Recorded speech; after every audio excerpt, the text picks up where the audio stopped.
ভাবে চলেছিলেন। তিনিও বলেছিল যে আমি আমার মতো ধন ভান্ডার, আমার মতো বড় লোক আর আমার মতো ধন আর কারণ নেই। আর এই ধন, এ টাকা পয়সা, এর জায়গা, এর মালিক তো আমি নিজে, আমি কষ্ট করে উপার্জন করেছি, এর যাকাত আমি কেন দেব? এটা বলেছিল। আল্লাহ তাআলা বলেন, হে মুসা, তুমি সরে যাও, আমি একে ধ্বংস করে দেব, শেষ করে দেব, এর উপরে আযাব দিয়ে দেব। একথা বলেছিল। লাস্ট পর্যন্ত আযাব আল্লাহ তাআলা দিয়েছিলেন। তাহলে কেমন করে আল্লাহ তাআলা সবকে দেখিয়েছেন। ওজন্য করি যেমন ভাবে তাকাব্বুরি করি, আমরা একটু পিছনের দিকে তাকিয়ে দেখি তো আমরা কেমন ছিলাম। আমরা যখন ছোট ছিলাম তখন আমাদের কি তাকাব্বুরি ছিল, একটু চিন্তা করে দেখি আমাদের পূর্বের কথা। আমি যখন মায়ের পেটে ছিলাম কেমন ছিলাম? শুধুমাত্র একটু পানি ছিলাম, রক্ত ছিলাম, গোশত ছিলাম। তো এত তাকাব্বুরি কি ছিল? আমার কোনো নাম ছিল না। আমার কোনো নাম ছিল? আমার কোনো নাম ছিল না। আমার কোনো ঠিকানাই ছিল না। আমার কোনো গ্রাম ছিল না। আমার কিছুই ছিল না। আমার কোনো কান্ট্রি ছিল না। আমার কিছুই ছিল না। কিন্তু এখন দেখো আমার সব হয়েছে। আমার নাম আছে, আমার আব্বুর নাম আছে, আমার গ্রাম আছে, আমার পোস্ট আছে, আমার মহকুমা আছে, সব আছে আমার। এইগুলো এর পূর্বক্ষণে কিন্তু কিছুই ছিল না। আমি কি খাবো এ খাওয়ার শক্তি আমার ছিল না। আমি কেমন ছিলাম? আমি নগ্ন হয়ে দুনিয়াতে এসেছিলাম। আমি নগ্ন হয়ে দুনিয়াতে এসেছিলাম, নগ্ন হয়ে চলাফেরাও করেছি। আমার খাদ্য ছিল কি? এক সময় আমার খাদ্য ছিল লিকুইড, পানি জাতীয় খাদ্য আমাকে দেয়া হয়েছিল। এ পানি জাতীয় খাদ্য আমার খেতে হয়েছে। আমি জানতাম না যে বিরিয়ানি কি জিনিস, আমি জানতাম না যে বাদাম কি জিনিস, আমি জানতাম না চুল্লু কি জিনিস, আমি জানতাম না সুদ কি জিনিস, আমি জানতাম না হারাম কি জিনিস। আমি সব জেনেছি। এখন সব জানার শক্তি আল্লাহ তাআলা দিয়েছে। বান্দার কাছ থেকে আল্লাহ তাআলা চায় বান্দা সঠিক রাস্তায়, সোজা রাস্তায় ফিরে আসুক। এটা আল্লাহ তাআলা চায় বান্দার কাছ থেকে। আল্লাহ একটা জিনিস চিন্তা করে দেখি, আল্লাহ তাআলা আমাকে দুনিয়াতে পাঠিয়েছেন, আমাকে কি এমনি এমনি ছেড়ে দেবেন? আমাকে এমনি এমনি ছাড়বেন না। আমাকে ধরবেন, পাকড়াও করবেন, জিজ্ঞেস করবেন কেমন ভাবে আমি চলেছিলাম। ওই জন্য আমি যেমন ভাবে চলি, আমার অহংকার করা যাবে না। আচ্ছা, আপনারা মনে মনে করছেন অহংকার করা যাবে না, ঠিক আছে, এটা করব না। রাস্তায় চলার ক্ষেত্রে ঘামন তাকাব্বুরি থাকবে না, এটা করব না। নরম হয়ে ভদ্র হয়ে চলবো। কিন্তু ড্রাইভিং করার ক্ষেত্রে তখন একবার দেখিয়ে দেব, তাই না? ড্রাইভিং করার ক্ষেত্রে আমাদের যুবকরা কি করে? তারা, আমরা দেখেছিলাম পূর্বেক্ষণে যারা বাইক চালাতো, বাইকের ইঞ্জিন ছিল না, এই ইঞ্জিনে একটা সাইলেন্সার পাইপ দেওয়া হয়। কেন দেওয়া হয়? যে ইঞ্জিনের আওয়াজটাকে কমানোর জন্য আর আওয়াজটাকে মিষ্টি করার জন্য। এখন যুবকরা ওই সাইলেন্সারের পাইপটাকে খুলে দিচ্ছে, দিয়ে আওয়াজ করছে, আর এত স্পিড যাচ্ছে যেন ওর কেউ মারা গিয়েছে। এরকম স্পিড হয়েছে এখন সব জিনিসটা। 4G স্পিড শেষ, 4G আর জামানা নেই, 5G আসছে আমাদের কাছে। সব জিনিসটা স্পিড চায়। আচ্ছা চিন্তা করে দেখুন, ওই যে ছেলেটা যুবক, ও যে স্পিড বাইক নিয়ে যাচ্ছে, ও কোথাও যদি পড়ে যায়, ইন্তেকাল করে, ওর কি দাম আছে? ওই সময়টুকুর কোনো দাম আছে? কোনো দাম নেই। আমরা ভাবি না। আল্লাহ তাআলা বলেন, আল্লাহ তাআলা বলছেন বান্দাদেরকে যে বান্দা, তোমার কাছে আমি কিছুই চাই না, তোমার নম্র আর ভদ্রতা আমি তোমার কাছে চাই। তুমি নম্র আর ভদ্র হয়ে চলো, তাহলে তোমার জন্য একটা জায়গা রেখেছি, একটা অ্যাপার্টমেন্ট তুমি পেয়ে যাবে জান্নাতের। নম্র আর ভদ্র তোমার কাছে আমি চাই। কার কাছে চাই? বান্দার কাছে চাই। বান্দা সব তো শেষ করে ফেললো, আর বান্দার কাছে কি আছে? কি আছে আর আমাদের কাছে? আমরা এক সময় কত বড়ত্ব দেখিয়েছিলাম, দেখাইনি? এ জীবন ছিল তোমার বরফের মতো, আর গলিতে গলিতে দেখো হয়ে গেছে ক্ষত। যে হাত দিয়ে তুমি মেরেছিলে কিল, আজ সে হাতের চামড়া হয়ে গেছে ঢিল। যে চোখে বালুকোনা দেখিতে পাহিতে, আজ সে সোনার চোখে চশমা লাগিছে। কাল কাজ অন্তিম কালো সাজে ওঠে মাটি, আর সেই হাতে সেই পায়ে লাঠি ধরে উঠি। ঠিক কি না? ঠিক তো? একটু পূর্বেক্ষণে চিন্তা করে দেখি, আমরা কেমন জওয়ান ছিলাম, তাগড়া ছিলাম, কিন্তু আমরা একদিন আস্তে আস্তে আস্তে সেই জওয়ানি শেষ হয়ে গেছে। যাদের জওয়ানি শেষ হয়ে গেছে, আমার বৃদ্ধ বাবাজি, তারা চিন্তা করছে যে একসময় কেমন ছিলাম। ওই জন্য কবি লিখেছে, এই জীবন ছিল তোমার বরফের মতো। জীবনটা বরফের মতো একদিন শক্ত ছিল। বরফ যখন পেটি থেকে বার করা হয় তখন সে শক্ত থাকে। তো তুমি যখন পূর্বে ছিলে তখন শক্ত। বলেন, ওয়াইদা খাতাবাহুমুল জাহিলুনা ক্বালু সালামা। জাহিলের পাল্লায় পড়েছো, তোমাকে কেউ খারাপ করছে, খারাপ বলছে, ক্বালু সালামা, তাকে সাথে সাথে সালাম দিয়ে দাও। আর তার রাস্তাকে তুমি ছেড়ে দিয়ে, তার সাথে তুমি ছেড়ে দিয়ে, তার কাছ থেকে তুমি ছেড়ে গিয়ে অন্য জায়গায়, নরম জায়গায় আর ভালো জায়গায় তুমি চলে যাও। গেলে তুমি যদি তাকে সালাম দিয়ে দাও, আর যদি ওকে বলো যে তোরটাই ঠিক আমারটাই ভুল বলে চলে আসো, তাহলে কোনো ঝগড়া হবে না। আর আমরা তো এটাই করি না, আমরা উল্টোটাই করি। ওই জন্য তার উপরে কথা, এটা আল্লাহ তাআলা পছন্দ করে না। কলু সালামা। আল্লাহ তাআলা বলেন 2 নম্বর গেল, 3 নম্বর কথা আল্লাহ তাআলা বলেন, ওয়াল্লাযীনা ইয়াবিতুনা লিরাব্বিহিম সুজদান ওয়া কিয়ামা। এবারে কি কথা বলছে দেখুন, এবার আমাদের কথা বলছে, যুবকদের কথা বলছে, বুড়োদের কথা বলছে, বাচ্চাদের কথা বলছে, সবার কথা। আল্লাহ তাআলা বলেন, ওয়াল্লাযীনা ইয়াবিতুনা লিরাব্বিহিম সুজদান ওয়া কিয়ামা। বান্দা যখন আসল বান্দা হয়, বান্দা যখন সত্যিকারের বান্দা হয়, রহমানের বান্দা যখন তুমি সত্যিকারের হবে, তখন তুমি অন্য কোনো কিছুই দেখবে না। আমার বান্দা যখন তুমি হবে, সকাল থেকে সন্ধ্যা পর্যন্ত তুমি সমস্ত কাজের মধ্যে মগ্ন থাকবে, কিন্তু তুমি তোমার নামাজকে টাইম ভাবে আদায় করবে। আর রাত যখন হবে, রাত যখন গভীর হবে, ওযু করবে, আর মুসাল্লা নিয়ে মসজিদের ভিতরে গিয়ে কিয়ামাউ সুজদান ওয়া কিয়ামা, তুমি সাথে সাথে নামাজ আদায় করবে। সুজদা মানে সেজদা, কিয়ামাউ মানে দাঁড়িয়ে দাঁড়িয়ে। এখানে আল্লাহ তাআলা দুটো কথা ব্যবহার করেছেন, সুজদা আর কিয়ামা। সুজদা বামানা হলো সেজদা, আর কিয়ামা বামানা দাঁড়ানো। এই দুটোর ভিতর দিয়ে উলামা ইকরামরা বলছেন, সুজদা আর কিয়ামা দুটোর মানে করতে গিয়ে বলছেন নামাজ। অন্য কোন ইবাদত আছে যে ইবাদতের ভিতরে সুজদা অর্থাৎ সেজদা হয়, কিয়ামা দাঁড়ানো হয়? এরকম কোন ইবাদত আছে? নেই। তাহলে দাঁড়ানো আর সিজদা এই দুটোর মাধ্যমে কি আল্লাহ তাআলা বোঝাচ্ছেন? নামাজ। তো বান্দা সারাদিন কাজ করেছে, সারাদিন কষ্ট করেছে, সারাদিন রিকশা চালিয়েছে, সারাদিন টোটো চালিয়েছে, সারাদিন মাটি কাটা কাজ করেছে, সারাদিন ঘর পরিষ্কার করেছে, আমার মা ও বোনেরা তারা সাংসারিক সমস্ত কাজ করেছে। করার পর রাত যখন গভীর হয়েছে, তখন বান্দা সমস্ত কাজকে ফেলে রেখে মুসাল্লা নিয়ে মসজিদে গিয়েছে আর নামাজকে আদায় করেছে। মুসাল্লা নিয়েছে, মসজিদে গিয়েছে। আল্লাহ, সারাদিন তো কত কাজ করেছি, সারাদিন তো কত কষ্ট করেছি, এবার তোমার কাছে এসেছি মাওলা, তুমি আমাকে মাফ করে দাও। কোনদিন বলেছি আমরা কোনদিন বলতে পারিনি এই কথা আল্লাহ তাআলার কাছে, কিন্তু আল্লাহ তাআলা এটাই চায়। আমরা কি করি? সকাল থেকে সন্ধ্যা পর্যন্ত প্রচুর কাজ করেছি। কত মানুষ তারা কলকাতাতে ট্রেনের চাপে, ট্রেনের ভিড়ে যায়, গিয়ে তারা সমস্ত সকাল থেকে গিয়ে চাপ ঠেলাঠেলি করে গিয়েছে, আবার চাপ ঠেলাঠেলি করে বাড়িতে এসেছে। আসার পরেও সন্ধ্যা হয়েছে, সারাক্ষণ বলবলিয়ার মোড়ে ঘুরেছে, বেরিয়েছে, বাড়িতে এসেছে, মাগরিব পার হয়ে গেছে, এশা পার হয়ে গেছে, বেলা 10টার সময় বাড়িতে ঢুকেছে। ঢোকার পরে সঙ্গে সঙ্গে ভাত খেয়েছে, আবার শুয়ে পড়েছে। জিজ্ঞেস করলো না বিবিকে, তুমি কেমন আছো, সারাদিন তোমার কেমন কেটেছে, তুমি কি করেছো বলো, সারাদিন কেমন তোমার চলেছে, এ কথা জিজ্ঞেস করেনি। তাহলে কি হবে? আমাদের ভিতরে ভেদ থাকবে, আমাদের ভিতরে তো ভেদাভেদ তৈরি হবে, আমাদের ভিতরে তো ফাটল তৈরি হবে। আমি সারাদিন কলকাতাতে কাজ করলাম, যখন বাড়িতে ফিরে এসেছি তখন আমার বাড়ির লোককে, বাড়িওয়ালিকে আমাকে মহাব্বতের সঙ্গে জিজ্ঞেস করা দরকার। আমি যখন বাড়িতে ফিরে এসেছি সঙ্গে সঙ্গে আমার বাড়িতে ফিরে আসা দরকার। সূর্যপুরে আর বলবলিয়ার মোড়ে আড্ডা দিয়ে চা খেয়ে আমার সময়কে পার করা নয়। আমার যে নামাজগুলো কাজা হয়েছে, ওই নামাজগুলোকে আমার পুনরায় আদায় করা দরকার। কিন্তু আমরা যুবকরা সেটা ছেড়ে দিয়ে আমরা কি করেছি? ওগুলোকে সবকে ছেড়েছি, সবকে ত্যাগ করেছি।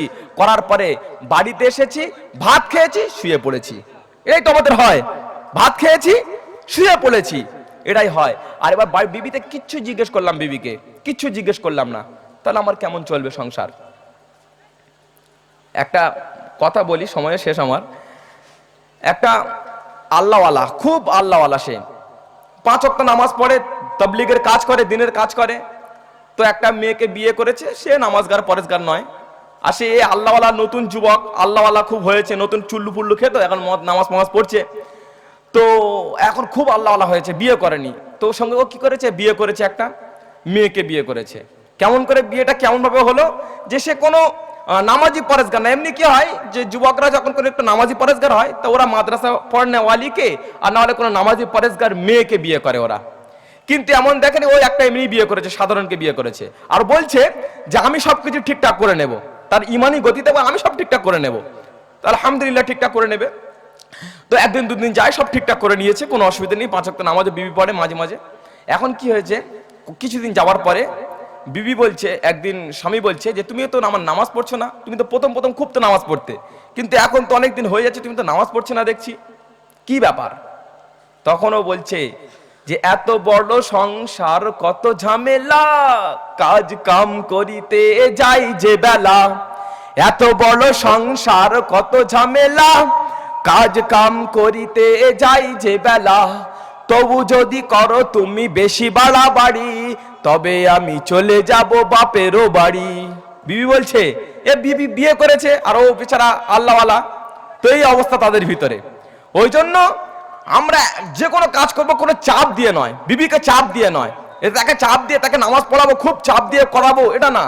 তার দেখতে হবে তার সময়টা কেমন চলছে, সে আসলে ভালো আছে কি না, সে সুস্থ আছে কি না, তার শরীর ঠিকঠাক আছে কি না। তার শরীর সবসময় চলে না। আমরা মনে করি আমরা বাড়িতে কাজ করি, আমরা বাইরে কাজ করি, খুব কষ্ট করি, আর বাড়িতে ওরা কি করে, ওরা কোনো ব্যাপার, কাজ করে, রান্না করা কোনো ব্যাপার, এটা আমরা বলে থাকি। কিন্তু না বন্ধু, এটা ভুল কথা। ওরাও প্রচুর কষ্ট করে, সারাদিন অনেক কাজ থাকে। তুমি যে কাপড় চোপড়গুলো নোংরা করেছিলে, কলকাতাতে গিয়েছো, কত কাপড় চোপড় নোংরা করে রেখেছে, সেগুলো তাকে পরিষ্কার করতে হয়। ওই জন্য তাদের দিকটাও বুঝতে হবে। ওই জন্য আল্লাহ তাআলা বলেন, ওয়াইদা খাতাবাহুমুল জাহিলুনা ক্বালু সালামা ওয়াল্লাযীনা ইয়াবিতুনা লিরাব্বিহিম সুজদান ওয়া কিয়ামা। বান্দা যখন আমার আসল বান্দা হয়, তখন সমস্ত কাজ সকাল থেকে সন্ধ্যা পর্যন্ত সমস্ত কাজকে ছেড়ে রেখে দিয়ে, সমস্ত কাজকে করে নিয়ে, তারপরে অন্ধকার যখন হয়, রাত যখন হয়, অন্ধকার হয়, তখন সে গভীর রাতে ওযু করে, মুসাল্লা নেয়, মসজিদে গিয়ে আল্লাহর দরবারে দাঁড়িয়ে যায়, আল্লাহু আকবার, নামাজ দাঁড়িয়েছে, আল্লাহর কাছে বলছে, আল্লাহ কত গুনাহ করেছি, অন্যায় করেছি মাহবুদ, তুমি আমার সমস্ত গুনাহ খাতাকে মাফ করে দাও। আল্লাহ তাআলা বলে, বান্দা তোমার সমস্ত গুনাহ খাতাকে আমি মাফ করে দিলাম। কেন? অনুশোচনা, চোখের পানি তার চোখ থেকে গড়িয়ে নাকের ডগায় এসে পড়ার আগে আগে আমি আল্লাহ তাআলা তাকে মাফ করে দিই। বলুন সুবহানাল্লাহ। অনুশোচনা চোখের পানিকে আল্লাহ তাআলা খুব পছন্দ করেন। আমরা কোনোদিনও বলিনি। আমরা এখন কি করেছি, কলকাতা থেকে বাড়ি ফিরে এসেছি, সন্ধ্যা হয়েছে, রাত হয়েছে, নরম বিছানা, নরম খাট গদি, নরম বিছানা, নরম কাঁথা নিয়ে শুয়ে পড়েছে, আর 5G সেট, 5G সেট, এখন আর 4G নয়, 5G ওর কাঁথার ভিতরে ঢুকে খালি চালাচ্ছে, চলছে, খালি উপরের দিকে টানছে। টানতে টানতে সময় কত শেষ, 1টা 2টো 3টে বেজে যাচ্ছে, তারপর উপরে ঘুমাচ্ছে গিয়ে। তাহলে আমাদের এই অবস্থা, কখন আমি আল্লাহ তাআলার ইবাদত করব? আমার তো ইবাদত করার সময় আমার নেই, আমার সময় তো নেই ইবাদত করার, কখন আমি ইবাদত করব? ওই জন্য আল্লাহ তাআলা আমাদের সবাইকে ইবাদত করার তৌফিক দান করুন, আর ইবাদতকে মন দিয়ে করার তৌফিক দান করুন। একটা কথা বলে আমি শেষ করব, যেহেতু এখন এটা শাবান মাস চলছে, আজকে শাবান মাসের 12 তারিখ, আজকে শাবান মাসের 12 তারিখ, 13, 14, কালকের হচ্ছে তোমার 13 তারিখ পড়ে যাচ্ছে। আজকে যেহেতু মাগরিবের পর থেকে 12 তারিখ শুরু হয়ে গেছে, আর কালকে মাগরিবের পর আবার 13 তারিখ শুরু হয়ে যাবে।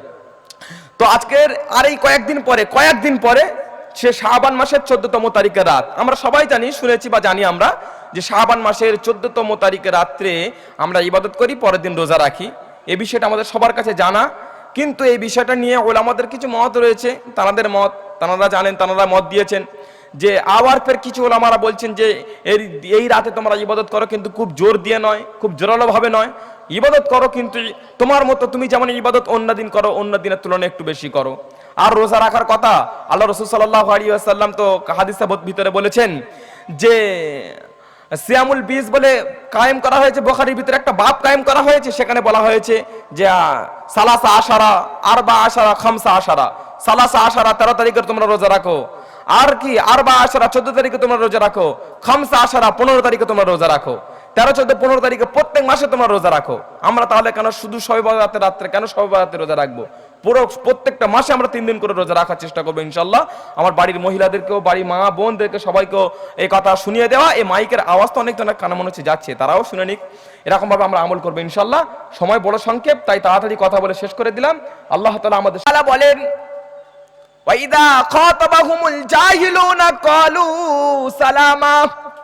জাহিলের পাল্লায় পড়েছো, তোমাকে কেউ খারাপ করছে, খারাপ বলছে, ক্বালু সালামা, তাকে সাথে সাথে সালাম দিয়ে দাও।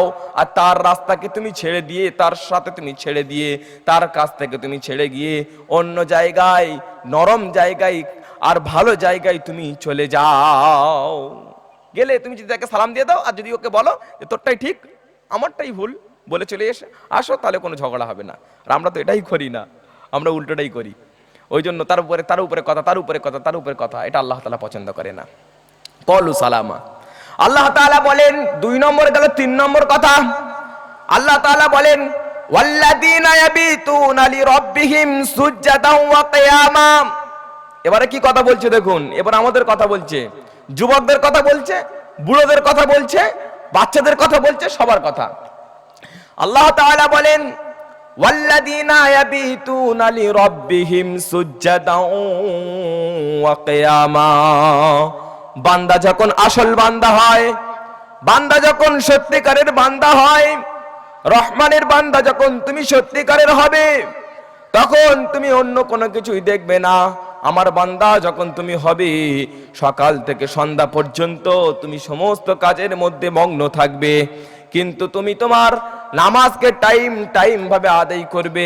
আর রাত যখন হবে, রাত যখন গভীর হবে, ওযু করবে আর মুসাল্লা নিয়ে মসজিদের ভিতরে গিয়ে কিয়ামাউ সুজদান ওয়া কিয়ামা, তুমি সাথে সাথে নামাজ আদায় করবে। সুজদা মানে সেজদা, কিয়ামাউ মানে দাঁড়িয়ে দাঁড়িয়ে। এখানে আল্লাহ তাআলা দুটো কথা ব্যবহার করেছেন, সুজদা আর কিয়ামা। সুজদা বামানা হলো সেজদা, আর কিয়ামা বামানা দাঁড়ানো। এই দুটোর ভিতর দিয়ে উলামা ইকরামরা বলছেন সুজদার কিয়ামা দুটোর মানে করতে গিয়ে বলছেন নামাজ। অন্য কোন ইবাদত আছে যে ইবাদতের ভিতরে সুজদা অর্থাৎ সেজদা হয়, কিয়ামা দাঁড়ানো হয়? এরকম কোন ইবাদত আছে? নেই। তাহলে দাঁড়ানো আর সেজদা এই দুটোর মাধ্যমে কি আল্লাহ তাআলা বলেছেন নামাজ। তো বান্দা সারাদিন কাজ করেছে, সারাদিন কষ্ট করেছে, সারাদিন রিকশা চালিয়েছে, সারাদিন টোটো চালিয়েছে, সারাদিন মাটি কাটা কাজ করেছে, সারাদিন ঘর পরিষ্কার করেছে। আমার মা ও বোনেরা তারা সাংসারিক সমস্ত কাজ করেছে, করার পর রাত যখন গভীর হয়েছে, তখন বান্দা সমস্ত কাজকে ফেলে রেখে মুসাল্লা নিয়ে মসজিদে গিয়েছে আর নামাজকে আদায় করেছে। মুসাল্লা নিয়েছে, মসজিদে গিয়েছে। আল্লাহ, সারাদিন তো কত কাজ করেছি, সারাদিন তো কত কষ্ট করেছি, এবার তোমার কাছে এসেছি মাওলা, তুমি আমাকে মাফ করে দাও। কোনদিন বলেছি আমরা? আমরা কোনদিন বলতে পারিনি এই কথা আল্লাহ তাআলার কাছে, কিন্তু আল্লাহ তাআলা এটাই চায়। আমরা কি করি? সকাল থেকে সন্ধ্যা পর্যন্ত প্রচুর কাজ করেছি। কত মানুষ তারা কলকাতাতে ট্রেনের চাপে, ট্রেনের ভিড়ে যায়, গিয়ে তারা সমস্ত সকাল থেকে গিয়ে চাপ ঠেলাঠেলি করে গিয়েছে, আবার চাপ ঠেলাঠেলি করে বাড়িতে এসেছে। আসার পরেও সন্ধ্যা হয়েছে, সারাক্ষণ বলবলিয়ার মোড়ে ঘুরেছে, বেরিয়েছে, বাড়িতে এসেছে, মাগরিব পার হয়ে গেছে, এশা পার হয়ে গেছে, বেলা 10টার সময় বাড়িতে ঢুকেছে। ঢোকার পরে সঙ্গে সঙ্গে ভাত খেয়েছে, আবার শুয়ে পড়েছে। জিজ্ঞেস করলো না বিবিকে, তুমি কেমন আছো, সারাদিন তোমার কেমন কেটেছে, তুমি কি করেছো বলো, সারাদিন কেমন তোমার চলেছে, এ কথা জিজ্ঞেস করেনি। তাহলে কি হবে?